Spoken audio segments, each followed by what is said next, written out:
Sometimes it burns silently, hidden beneath the surface of your smile.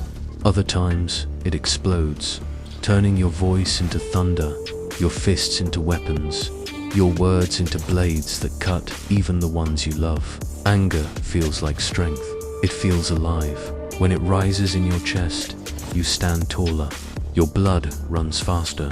For a moment, you believe you are unstoppable. But here is the truth no one tells you. Anger is not power, it's a leash. A leash your own mind has tied around your throat. Think about it. How many times have you said something in anger, only to regret it seconds later? How many times have you broken something, hurt someone, or burned a bridge you desperately needed? Not because you chose to, but because anger chose for you. That's not strength, that's slavery. The philosophers knew this long before science confirmed it. Seneca, the Stoic, called anger a brief madness. Modern psychology shows us why. Rage hijacks your brain, shuts down reason, and turns you into a puppet of chemicals, adrenaline, cortisol, dopamine, a cocktail that tricks you into believing you're in control, while in reality, you're nothing more than a reactor. And here's the darkest part. The world wants you angry, because an angry man is predictable. He can be provoked, manipulated, sold illusions of power. Politics feeds on it. Social media profits from it. Even your relationships sometimes revolve around it. But what if anger isn't just an emotion? What if it's a trap, carefully designed by your own mind to keep you chained to reaction instead of reflection? Because deep inside, beneath every outburst of rage, there is something softer. Shame, fear, abandonment, memories of being humiliated, ignored, or made to feel powerless. And instead of facing that pain, your mind disguises it as anger, because fire feels easier than vulnerability. So you roar, you break, you burn, and then you are left with ashes. This is the anger trap, a prison made of flames. It doesn't protect you, it consumes you. And the question you must ask yourself is this: are you the master of your anger or the prisoner of your own fire? If you're still watching, it means something inside you recognizes the fire. Maybe you felt it boiling in silence, keeping you awake at night. Maybe you've exploded in ways you swore you never would against a partner, a friend, even your own child. And in the silence that followed, you realized something terrifying. It wasn't you in control. It was anger pulling the strings. That is why this matters. Because this video isn't just another discussion about emotions. It is about the way your mind tricks you into believing that rage is strength, when in reality, it's a cage. And here's the hardest truth. Anger doesn't just destroy relationships, careers, or reputations. It destroys you, piece by piece. It rewires your brain, chains your identity to reactions, and blinds you from the quiet strength you could have if you dared to master yourself. That's why I want you to stay with me until the very end. Because in the next few minutes, you will discover why your anger isn't power, it's dependency. How philosophy, psychology, and modern life all conspire to feed your rage. And most importantly, how to see the escape door from the anger trap. But I don't want this to be a monologue. I want it to be a conversation. So as you watch, ask yourself, when was the last time anger took control of you? What did it cost you? And when you're ready, share it in the comments. Because your story, your vulnerability, might be the very thing another man or another mind needs to hear in order to finally break free. And if this resonates with you, if you want to go deeper into the dark corners of your own mind, then subscribe now to Psychological Shadow. This channel isn't about easy answers or motivational slogans. It's about facing the shadows that control us and taking back the power that was always ours. Your mind is more than fire. Don't let the flames consume you. For centuries, men have been told a lie repeated in cultures, movies, even in the silence of our father's eyes. The lie that anger equals strength. Think about the images you grew up with. the warrior who roars louder than his enemies, the father whose anger commands respect, the man who punches walls to prove he isn't weak. Society has sold us the illusion that rage is masculinity in its purest form, that a man who controls nothing but his temper somehow controls everything. But let's be honest, how many of those men you admired ended up broken families, broken friendships, broken lives, all because they believed the myth that anger was proof of power? Philosophers knew better. Nietzsche warned us that true strength is not reaction, but creation. Power is not the man who erupts in fire, but the one who builds in silence, who bends chaos into form. Anger doesn't build, it destroys. And yet your mind convinces you otherwise. It whispers, they don't respect you unless you show your rage. It pushes you to slam doors, raise your voice, clench your fists, not because it makes you strong, but because it makes you predictable. Here's the paradox. Every time you explode, you feel powerful for a moment. Your chest expands, adrenaline rushes through your veins, people around you back off. It feels like victory, but it isn't. It's dependency. Like a drug, anger gives you a quick high and then it leaves you emptier, weaker, ashamed. Jung would call this the shadow at work. The part of you you don't want to see, the fear of rejection, the wound of humiliation, the shame of not being enough. Instead of facing it, your mind wraps it in anger, because rage feels easier than pain. But what happens when rage becomes the only language you speak? When your children fear you more than they admire you?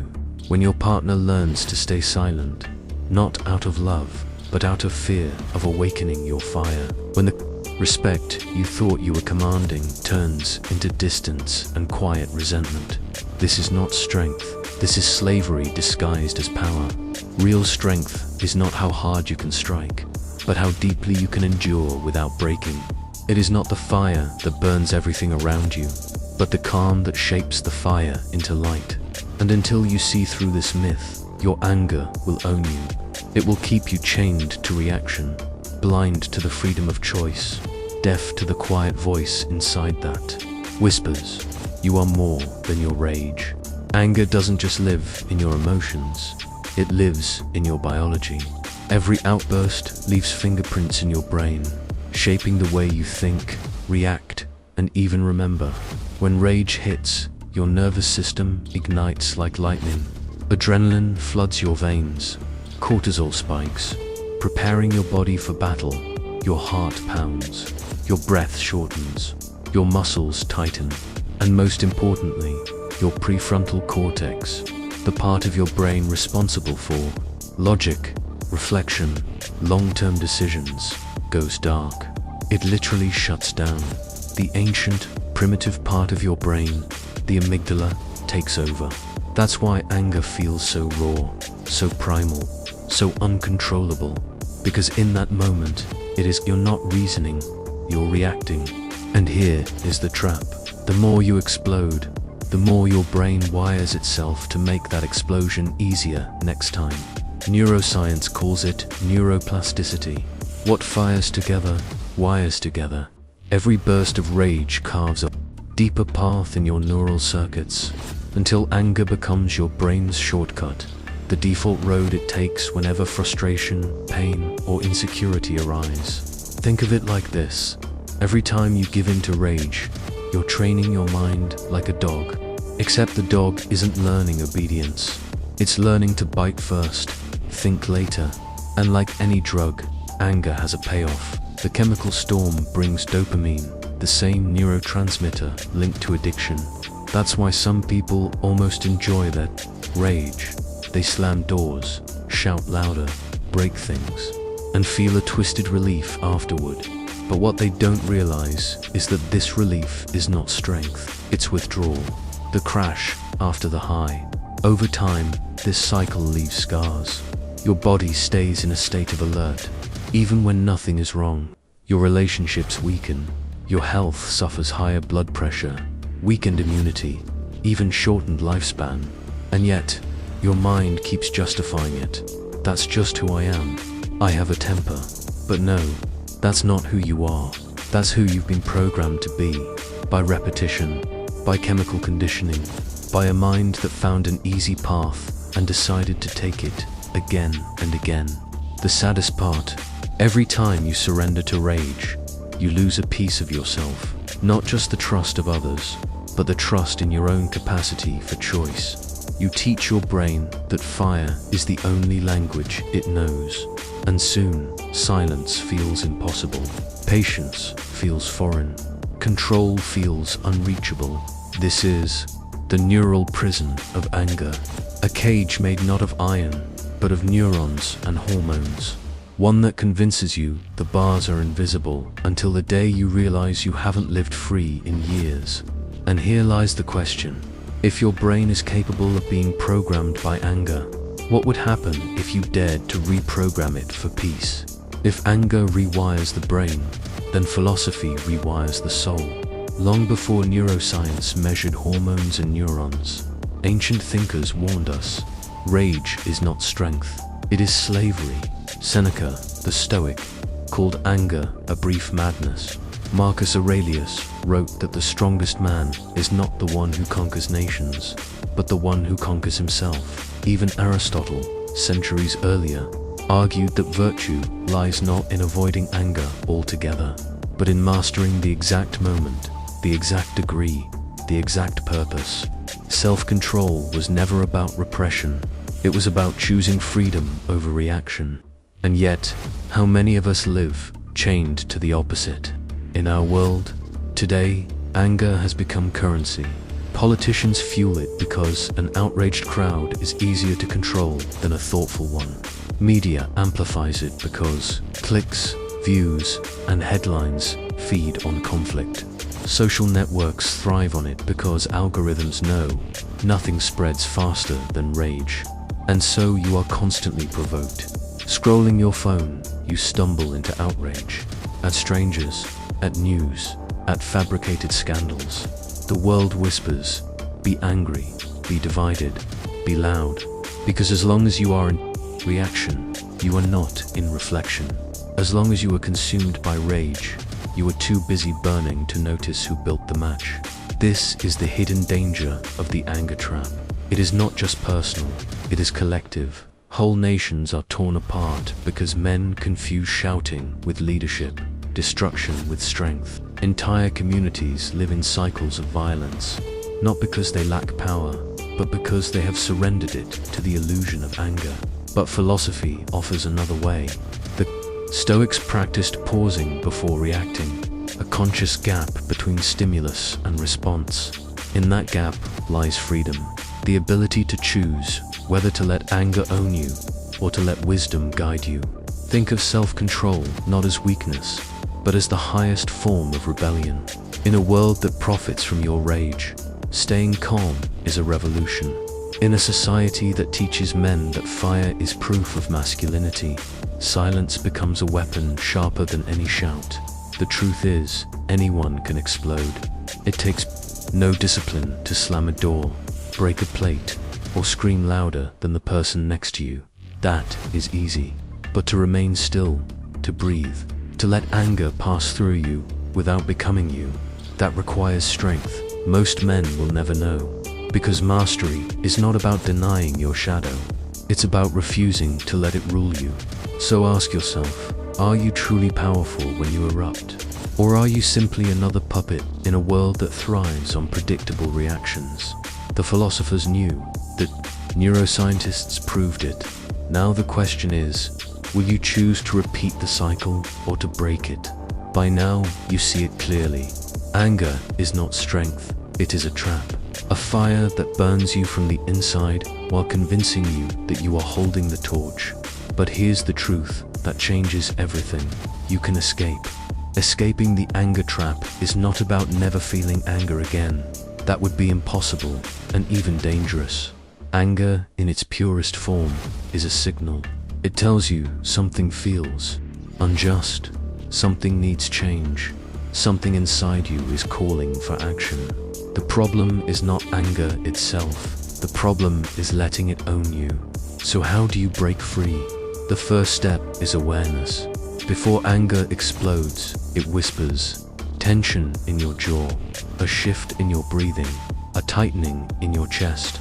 Most people ignore these signals until it's too late. But if you learn to notice them early, you open the door to choice. The second step is naming it. Say it, even if only in your mind. I feel anger rising. It sounds simple, almost childish, but neuroscience shows that naming an emotion reduces its intensity. You strip it of its illusion of power and turn it into something you can observe instead of something you become. The third step is space. Philosophy and psychology both agree. Between stimulus and response, there is a gap. In that gap lies your freedom. Take a breath, count to 10. Leave the room if you must. This is not weakness. This is reclaiming your mind before the fire consumes it. And then comes the most important step, transformation. Instead of using anger to destroy, you channel it to build. History is full of men who turned rage into creation, art, justice, innovation. Anger can be energy if it is directed by consciousness instead of chaos. But here's the part most people miss. You cannot destroy your anger. You can only integrate it. Jung's shadow teaches us that repressed emotions don't disappear. They grow darker, sharper, more dangerous. To escape the anger trap, you must accept that the fire lives within you. You do not deny it. You learn to hold it without being consumed by it. Ask yourself, what injustice does my anger point to? What wound beneath the rage still bleeds? What strength could I create if I used this fire to forge instead of to burn? Because real power is not the man who shouts the loudest. It is the man who can stand in the fire and remain unshaken. It is the man whose silence is more terrifying than his roar.